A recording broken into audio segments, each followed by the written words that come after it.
The judge turned to my husband and asked him to state, for the record, whether the voice on the recording was his. Garrison looked at his attorney, then at me, then at the 214 metadata-stamped audio files on the evidence table.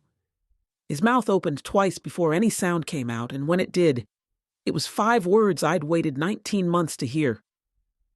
I have nothing to say. His mother, Purnell, sitting in the 3rd row in a St. John blazer she probably bought with money I'd earned, made a sound like a bird hitting a window. The affair partner, a woman named Tova who once called me aggressively plain to my face at a barbecue, wasn't even in the courtroom. She'd stopped showing up after the forensic accounting report dropped. Smart, honestly. That report was 83 pages of someone's entire financial life unraveling like a cheap sweater. But I'm getting ahead of myself. Let me take you back to the beginning because none of this makes sense without context, and the context starts in a soundproof booth in a radio station basement on a Thursday night in Knoxville, Tennessee. My name is Waverly Novick. I was 38 years old in the spring of 2023, and I'd spent the previous 11 years married to a man who everyone, and I mean everyone, thought was the best husband in Knox County. I'm a sound engineer, have been since I was 23. I work primarily in post-production for podcasts, audiobooks, and local radio. But I've done session work for studios in Nashville and once cleaned up audio for a documentary that premiered at South by Southwest. The point is, I listen for a living. My entire career is built on detecting what's wrong with what you're hearing, frequencies that don't belong, background noise that shouldn't be there, the tiny inconsistencies that most people's ears slide right over. Turns out that skill applies to marriages, too. Who knew? I grew up in Fountain City, the north end of Knoxville, in a brick house my grandfather Emmerich built in 1971 with his own hands and a rotating crew of friends who he paid in brisket and Budweiser. My mom, Rosalind, raised me and my older brother, Alden, mostly alone after our dad left when I was 6. He moved to Tucson with a dental hygienist and mailed birthday cards for exactly 4 years before he stopped. Not 3 years, not 5, 4. Like he had a subscription that expired. Mom worked 2 jobs. Receptionist at a veterinary clinic during the day, inventory clerk at a Home Depot 3 nights a week. We weren't struggling in the dramatic sense. There was always food. But I remember her standing in the kitchen at 11 p.m., still in her orange apron, eating saltines with peanut butter over the sink because she was too tired to make herself a real meal. That image never left me. Granddad Emmerich was the gravitational center of our family. He was a retired broadcast technician, worked at WBIR for 31 years. And he's the reason I fell in love with audio. He had a workshop in his garage filled with reel-to-reel machines, ancient mixing boards, and a microphone collection that would have made a museum curator weep. He taught me to solder when I was 9. By 12, I could identify tape hiss, ground hum, and clipping distortion by ear alone. He had this saying, used it constantly. Record everything, Waverly. The truth has a frequency. I always thought it was just an old engineer being poetic. A man who spent his life capturing sound, telling his granddaughter that sound matters. I didn't understand it was survival advice until much, much later. The other thing about me, and this becomes relevant, so hold on to it, is that I am pathologically organized with my files. Every project I've ever worked on, every session, every raw audio clip, every export, every revision, all of it lives on a redundant backup system. Every 2 external drives, 1 cloud server, 1 NAS box in my closet. My brother Alden once joked that if civilization collapsed, archaeologists could reconstruct the entire history of East Tennessee podcasting from my storage setup. It wasn't even an exaggeration. I never delete anything. Not audio files, not text messages I've exported, not voicemails I've saved as WAVs. Nothing. It's compulsive, probably. But it's also just how my brain works. If it existed, I kept it. Remember that. Remember the storage. Before all of this, I had a quiet dream. Nothing extravagant. I wanted to open a small recording studio. A real one, not a closet with foam on the walls, where local musicians could lay down tracks without driving to Nashville. I'd even picked out the location. A vacant storefront on Central Avenue near Happy Holler, right next to a taco shop called Mexcalibur, that made the best carnitas in the state. I had a business plan, had a name picked out, Frequency House. I told Garrison about it on our third date. He said it was a beautiful dream, said he'd help me build it someday. Someday. That word did a lot of heavy lifting for 11 years. I met Garrison Pryce at a friend's engagement party in October 2011. The party was at a rooftop bar downtown called the Oliver, and it was one of those early fall Knoxville evenings where the air smells like wood smoke and the Smoky Mountains go purple at the edges. He was standing by the railing in a charcoal Henley with rolled sleeves, laughing at something someone said, and when he turned and saw me, he did this thing, this tilt of the head like a dog hearing a strange sound, that I found completely disarming.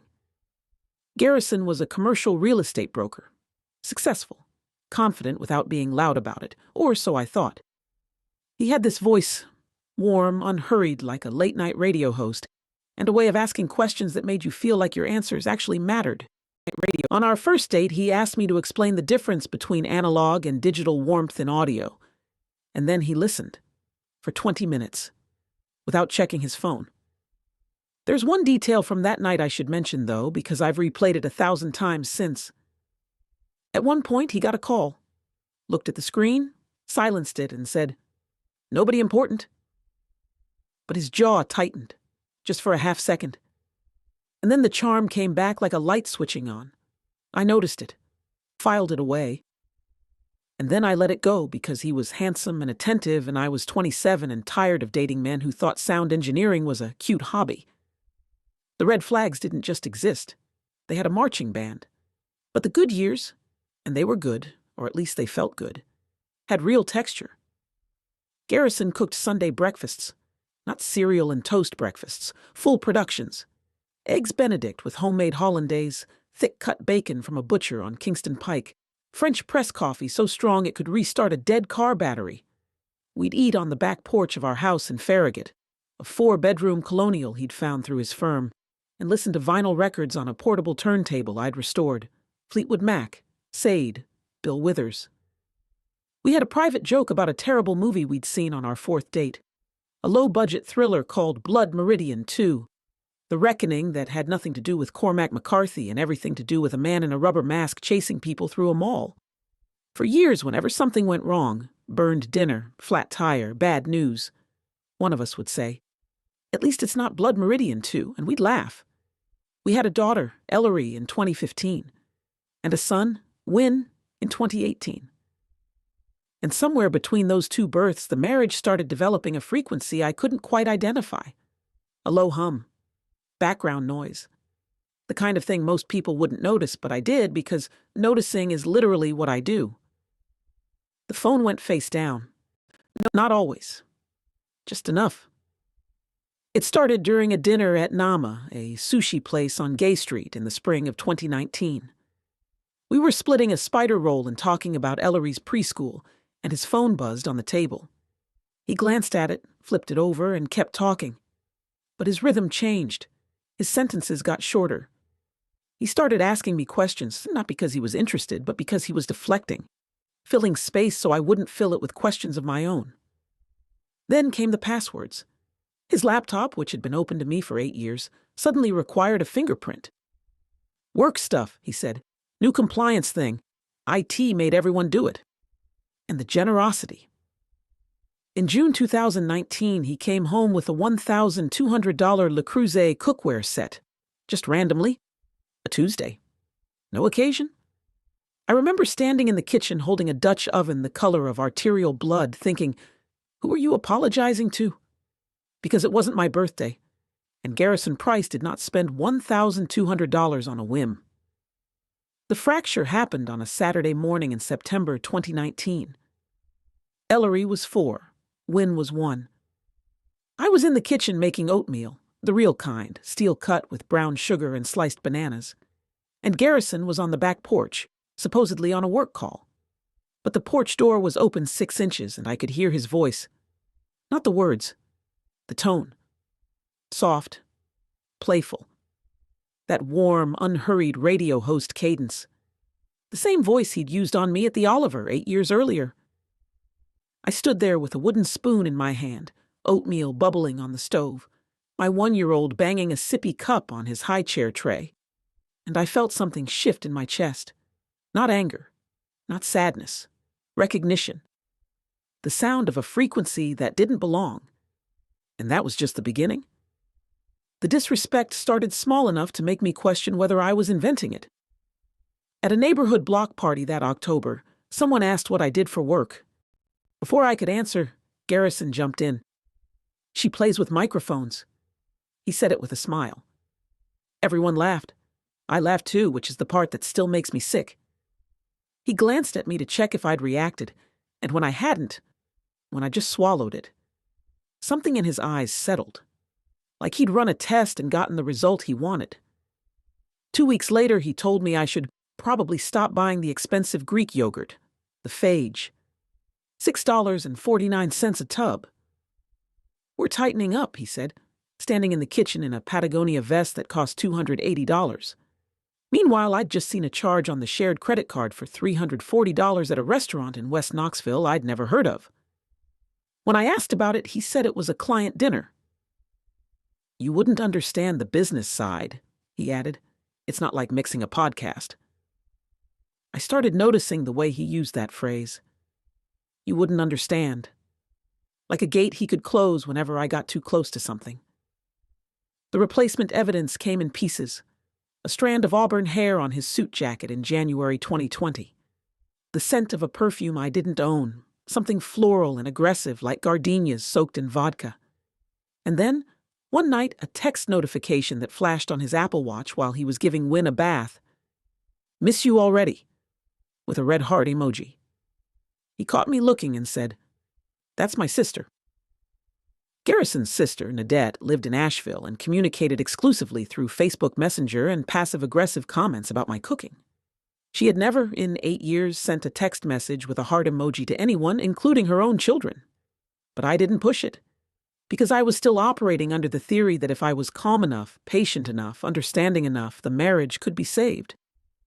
That theory died at Ellery's 5th birthday party, March 2020. We'd rented the back room at a pizza place called Stefano's on North Shore Drive.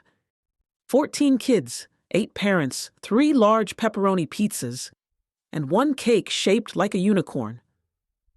Garrison showed up 40 minutes late smelling like that gardenia perfume, and when I said, quietly, not in front of anyone, "You missed the candles," he looked at me with an expression I'd never seen before, cold, irritated, like I was a client who'd asked for too much. "She's 5, he said. "She won't remember." Ellery remembered. She asked me that night why Daddy looked mad at her birthday. She was 5 and she'd picked up a frequency I'd been trying to pretend wasn't there. Things accelerated after that. Maybe it was the pandemic. Maybe it was proximity. Or maybe once you stop pretending, the truth gets louder. By the summer of 2020, Garrison had moved his home office into the basement and installed a lock on the door. "For Zoom calls," he said, "I can't have the kids running in." Fair enough, except I could hear, and remember, hearing is my entire profession, that the calls weren't always calls. Sometimes there were long silences, sometimes laughter, sometimes a murmured 2-person conversation that had the cadence of intimacy, not business. I started keeping a log. Not a spreadsheet. Not yet. Just a notebook. Dates, times, durations of the locked door sessions. A small act of documentation that felt at the time like madness. Like I was becoming the paranoid wife he kept implying I was. "You're spiraling again," he'd say whenever I raised a concern. Again. As if it were a pattern. As if I'd done this before. I hadn't. But he said it with such weary conviction that I started to wonder if maybe I had and just didn't remember. That's the thing about gaslighting. It doesn't feel like manipulation. It feels like losing your mind in real time. The public humiliation came at Garrison's firm's annual gala in November 2020, delayed from the spring because of COVID. It was held at the Foundry on the fair site, a renovated industrial space downtown. I wore a navy dress I'd bought on sale at Nordstrom Rack for $89. Garrison wore a $1,400 Hugo Boss suit and the kind of smile that makes you think everything is fine if you don't know where to look. I looked. Tova Kinsella was there. She worked in Garrison's office, junior broker, 29 years old, auburn hair, the kind of confidence that comes from never having been told no. She was wearing a green silk dress and my grandmother's opal pendant. My grandmother's opal pendant. Granddad Emmerich had given it to me when Grandma Fay died in 2016. It was a simple piece, a single fire opal on a gold chain. But it was irreplaceable. I'd kept it in my jewelry box on the bedroom dresser. And now it was hanging around the neck of a woman who was laughing at something my husband had whispered in her ear, 6 feet from the bar where I was standing with a glass of Pinot Grigio that suddenly tasted like battery acid. I didn't make a scene, didn't confront anyone. I went to the bathroom, locked myself in a stall, and sat on the toilet lid for 11 minutes. I know it was 11 minutes because I timed it on my phone. When I came out, I washed my hands, fixed my lipstick, and went back to the party. Garrison found me 20 minutes later and said, "You look tired. Maybe we should go." "Maybe," I said. We drove home in silence. The radio was playing Fleetwood Mac. Go your own way. The universe has a sick sense of humor sometimes. The ally attack came from Purnell, Garrison's mother. She was a retired real estate attorney. Yes, real estate ran in the family like a genetic condition. And she had always been polite to me in the way that you're polite to someone you're waiting to replace. Correct. Measured. Every compliment had a shelf life. She came to our house for Thanksgiving 2020, just us and the kids because of COVID restrictions. Over a turkey I'd spent 9 hours preparing, brined, herb-buttered, the works. She said to Garrison in front of Ellery and Wynne, "You know, I always thought you'd end up with someone more complimentary, someone in the industry." I was cutting the turkey. The knife didn't stop moving. "Complimentary how?" I asked. She smiled, the kind of smile that isn't one. "Oh, Waverly. I just mean someone who understands your world, the business dinners, the networking. You're so talented at your little audio thing, but it's a different universe, isn't it?" "Mom," Garrison said. But he didn't correct her. He just changed the subject to football. That night, after the kids were in bed and Purnell was in the guest room and Garrison was locked in his basement office doing God knows what, I sat at the kitchen table with a plate of leftover sweet potato casserole and thought about every Thanksgiving of my marriage. 11 of them. And I realized that Purnell had been doing this every single year. Small cuts, tiny ones, the kind that don't bleed until you notice how many there are. Merry Thanksgiving. The institutional threat came in January the 2021. Garrison sat me down in the living room, Ellery at school, Wynne at daycare, and told me he wanted to restructure our finances. He'd already talked to a financial advisor. The plan was to move our joint savings, $187,000, into an investment account under his name only. For tax optimization, he said. "And the house?" I asked. "I've been thinking about refinancing. My name's already primary on the mortgage. It just makes sense to simplify things." "Simplify? You wouldn't understand the tax implications, Wav, trust me."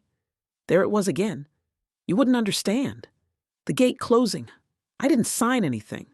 Told him I needed to think about it. He got irritated in that controlled way of his.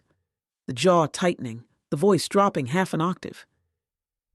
"This is why I handle the finances," he said. "Because you overthink everything." Fun fact, I don't overthink. I listen. There is a critical difference. The cruelest moment, the one that still wakes me up sometimes at 3 a.m., the one I'll carry in my chest for the rest of my life, happened on Valentine's Day 2021. Garrison told me he had a work dinner, left at 6 p.m. in a charcoal suit with a pocket square I didn't recognize, kissed the kids goodbye. Didn't kiss me. Ellery, who was almost 6, had made him a Valentine's card at school.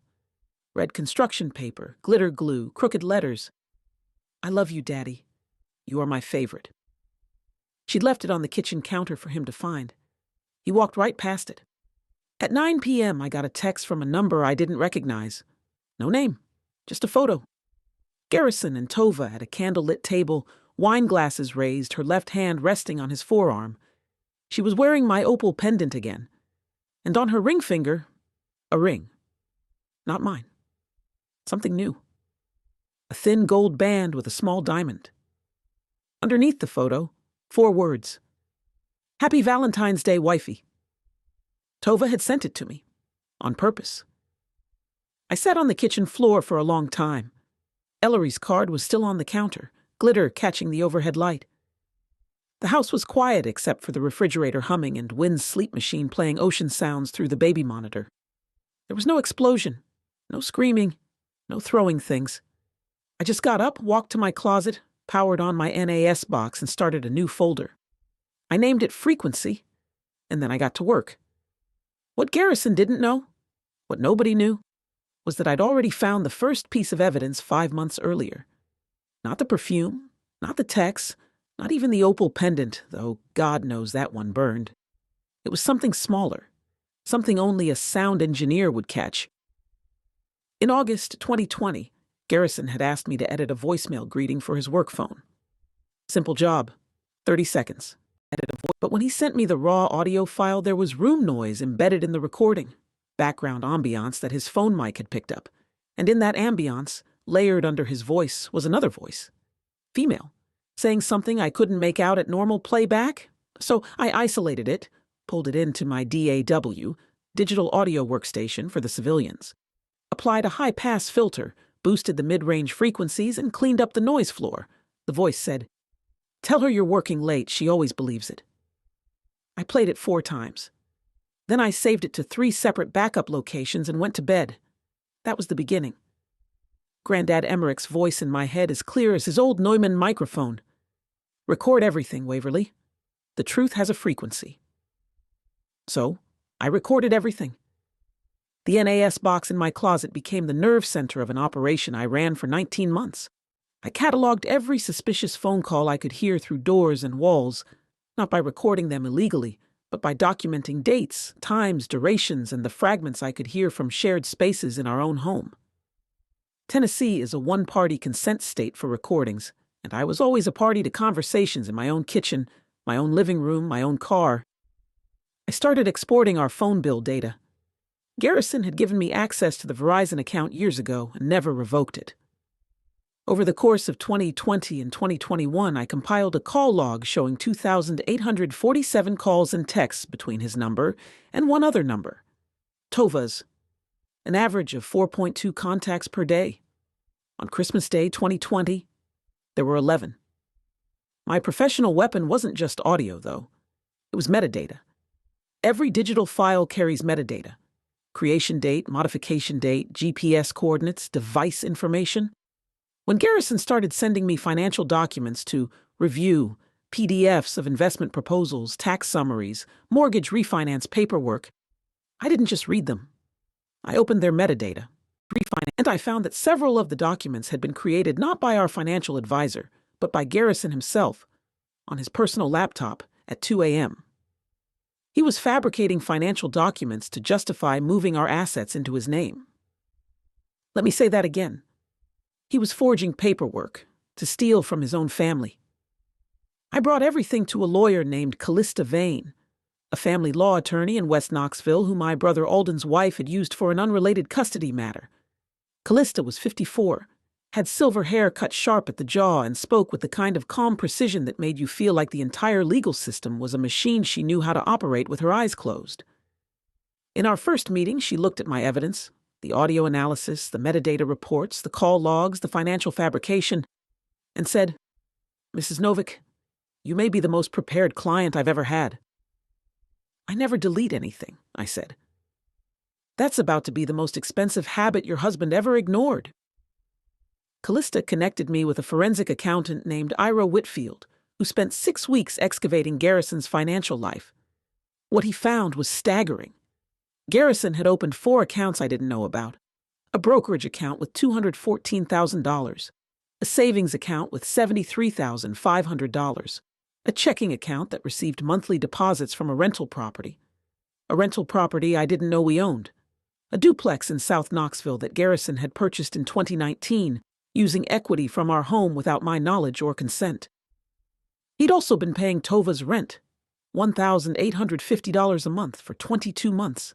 That's $40,700 of marital funds spent on housing his affair partner, while he told me to stop buying $6.49 yogurt. The audacity had its own frequency. Low, constant, almost inaudible unless you knew exactly where to listen. Remember when I mentioned Granddad Emmerich's workshop? The garage full of old equipment? After Granddad passed in 2022, peacefully, in his recliner, listening to a Chet Baker record, Alden and I cleaned out his estate. Among his things, I found a fireproof lockbox containing every financial document he'd ever kept: tax returns, property deeds, insurance policies, bank statements going back to 1968. The man kept everything, just like me. And inside that lockbox was something I hadn't expected: the original deed to our family house in Fountain City, which Granddad had transferred into my mother's name in 2004, and which my mother had quietly transferred into mine in 2019 as a safety net she'd never mentioned. I owned a house free and clear. Garrison didn't know about it. Nobody did except Mom, and she'd kept that secret like it was her job. Turns out it was. I also found Granddad's old Marantz field recorder, a PMD 222 built like a tank, still functional. I took it home and kept it in my car. Not to record anyone illegally, just as a talisman, a reminder of who I was before Garrison Pryce decided I was someone worth diminishing. The secret ally wasn't just Callista and Ira. It was my friend Desia Park, who worked in IT at the University of Tennessee. Desia had helped me set up my backup systems years ago, and when I told her what was happening, over PHO at a place called Sticky Rice on Cumberland Avenue, both of us crying into our broth, she helped me create an encrypted cloud backup of everything. Every file, every log, every metadata report, stored on a server Garrison couldn't touch, couldn't find, couldn't even imagine existed. Desia also ran a public records search on Tova Kinsella and discovered that Tova had a prior civil judgment in Hamilton County, a fraud complaint from a former employer. Tova had been fired from a property management company in Chattanooga for skimming deposits, $23,000 worth. She'd settled out of court, but the record was there. Garrison had chosen his accomplice wisely. Two people who understood real estate fraud, running a coordinated financial operation against one woman who played with microphones. Except that woman had 214 time-stamped audio analyses, 83 pages of forensic accounting, a hidden property, and an encrypted server. And she never deleted anything. The day I chose for the reversal was April 18th, 2023. A Tuesday. Not random. It was the day after tax filing deadline, which meant every financial maneuver Garrison had made in the previous year was now a matter of federal record. Callista had timed this deliberately. "Let him file," she'd said in February. "Let him commit to every lie in writing. Then we move." The setting was the conference room at Garrison's own brokerage firm. He'd called a meeting to discuss separation terms, his words, because he'd finally decided he wanted a divorce. He thought he was in control. He'd brought his attorney, a man named Craig Bassett, who wore too much cologne and had the moral flexibility of a garden hose.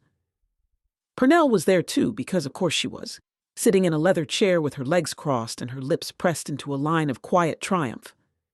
Garrison had a folder in front of him. His terms. He wanted the house, primary custody, and a distribution that gave me roughly 22% of our marital assets. He slid the folder across the table and said, "I think you'll find this is more than fair, considering." "Considering what?" I asked. "Considering your earning potential." He said it gently, which made it worse. "You edit podcasts, Waverly. Be realistic." Purnell nodded. Craig Bassett clicked his pen. And then Callista Vane opened her briefcase. She placed the first document on the table. The forensic accounting report. 83 pages. She let it land with a thud that filled the room. "This," Callista said, "is a comprehensive audit of Mr. Pryce's financial activity from 2018 to 2023. It identifies 4 undisclosed accounts, 1 undisclosed property, and approximately $328,200 in marital assets that were concealed, diverted, or misappropriated." Garrison's smile didn't drop immediately. It flickered, like a bulb with a loose connection. Then Callista placed the second document, the metadata analysis showing that Garrison's financial advisor documents were self-created forgeries. Then the third, the Verizon call logs, 2,847 contacts with Tova Kinsella's number. Then the fourth, Tova's prior fraud judgment from Hamilton County. Then the fifth, a printout of the Valentine's Day photo Tova had sent me with the text, "Happy Valentine's Day, wifey," time-stamped and preserved with full header data. Each document hit the table like a drum beat. Craig Bissett stopped clicking his pen. Purnell uncrossed her legs. Garrison's hands, which had been resting calmly on the table, moved to his lap, where I couldn't see them anymore. But I could hear his breathing change. Shallow, fast, the frequency of panic. "And this," Callista said, placing the final item, a USB drive in the center of the table, contains 214 audio analysis files documenting ambient recordings from shared marital spaces, all legally obtained under Tennessee's one-party consent statute, including one file from August 2020 in which a female voice, identified by vocal frequency analysis as Tova Kinsella, can be heard advising Mr. Pryce to lie to his wife about his whereabouts. The room was so quiet I could hear the HVAC system cycling. I could hear Craig Bissett's watch ticking. I could hear Purnell breathing through her nose. Garrison looked at me. Not with anger, not with shame, with something I'd never seen on his face before. Fear. The genuine article.